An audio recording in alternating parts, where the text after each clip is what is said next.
So, version 3.4 of Honkai Star Rail is shaping up to be one of the most packed updates we've had in a while, and no, I'm not just saying that. Between the introduction of a Fate Stay Night collab, a brand new characters with a unique mechanic, reruns, buffs for some older units, there's a lot to unpack.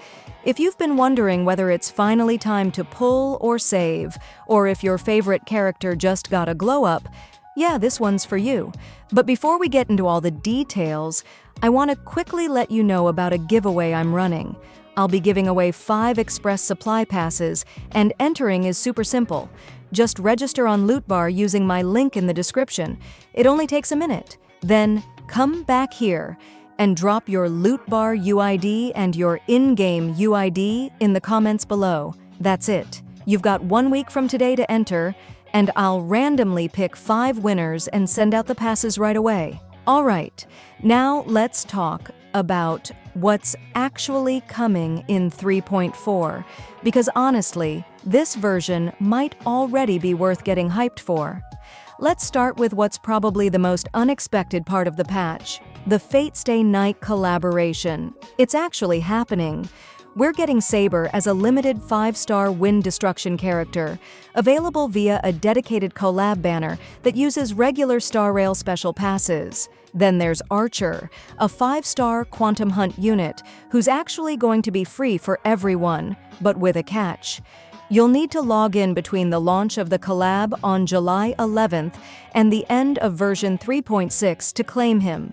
He'll also be on the collab banner for those who want constellations, but don't expect your pity to carry over. The collab will have a separate warp count, meaning it won't share history with the usual banners. Now, for those wondering, no, this isn't just some shallow crossover. There's going to be a full-blown event called Penacony's First Holy Grail War, where you'll basically take on the role of a master and summon servants, use command spells, and trigger their noble phantasms in battle. It's clearly designed to mirror the Fate system, and while this isn't the first time Hoyoverse has collaborated with another IP, this is definitely the most ambitious one so far. But even without the crossover, version 3.4 is stacked. The Phase 1 banner will reportedly feature Phainon, a brand new 5-star physical destruction character. This guy's kit is wild. His entire identity revolves around stacking. Every time he's targeted by allies' single target skills or uses his own, he gains stacks. Once he's stacked enough, he enters what's known as a boundary mode, which gives him extra turns and a completely new skill set. And once that state ends, he unloads a huge area of effect attack. He sounds like a hybrid between a hypercarry and a self-triggering bomb. Think Jingliu or Blade, but on a timer with bonus turns. Definitely a fresh mechanic. Now, let's talk reruns. Based on current leaks, we're expecting Firefly, Sunday, Triby, Jingliu, Kafka, Silverwolf, Blade, and Sparkle to show up throughout this version.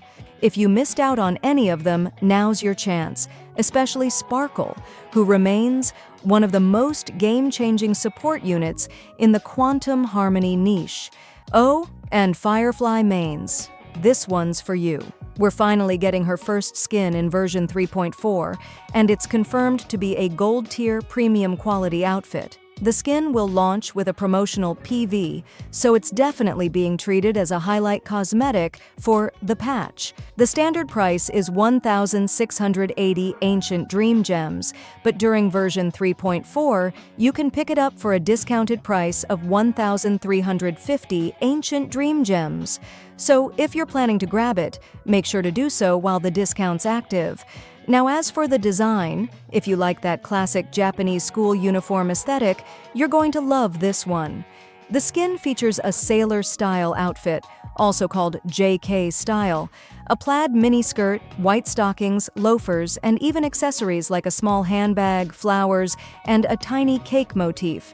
It's a really charming look that plays up her more human, delicate side, which is a cool contrast to her armored form. And speaking of that form, Sam's in-game model will also be updated visually when this skin is equipped. So it's not just a surface-level change.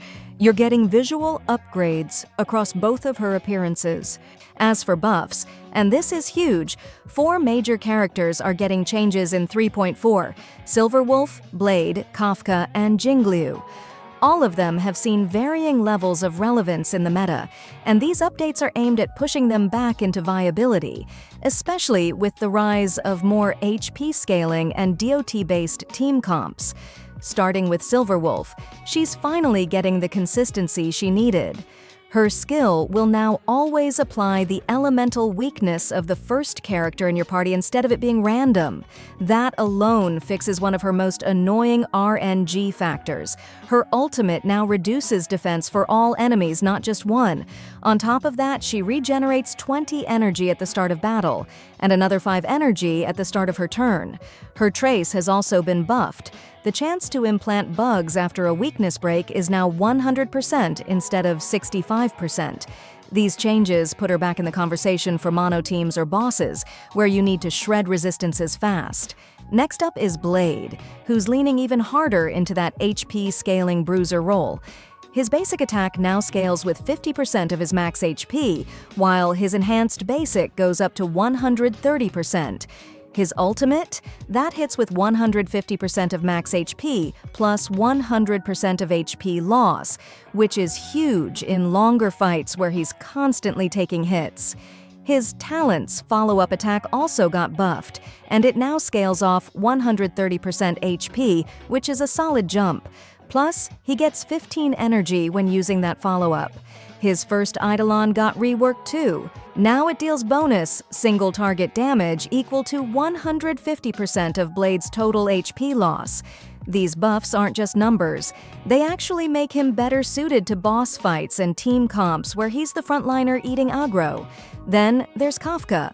She already had a strong place in DOT-based teams, especially with Black Swan or Sampo, but now her follow-up attacks can trigger DOT explosions. That's right, when an enemy has shock and she lands a follow-up, it causes an instant burst of DOT damage, and if a DOT-marked enemy dies, they explode for even more damage. It's kind of like a built-in mini-chain reaction mechanic, and it seriously boosts her utility in multi-wave content like Mo-C. Finally, Jingliu. Her buffs are a bit more complex, but they basically move her into an HP scaling burst role.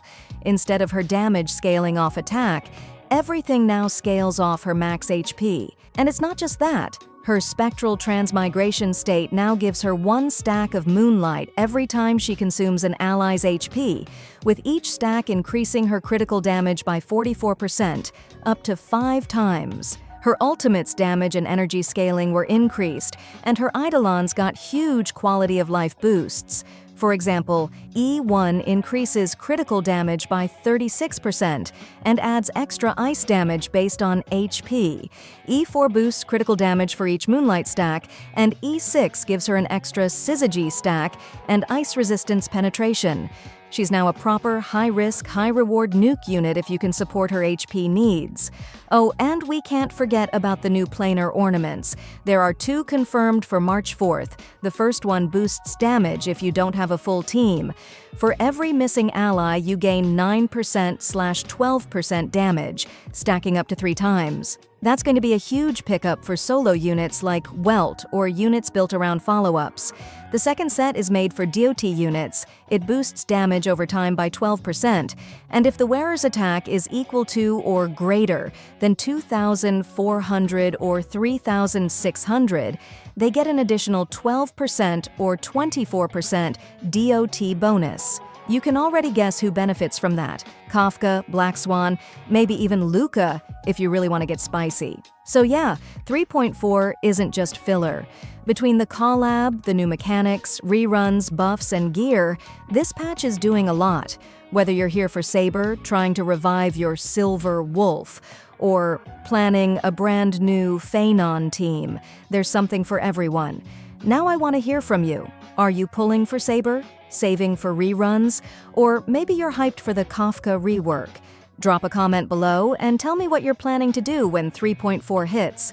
And if you found this breakdown helpful, consider subscribing for more updates like this. Save up to 25% on the current banners at lootbar.gg. All you need is your UID and server. The link is in the description.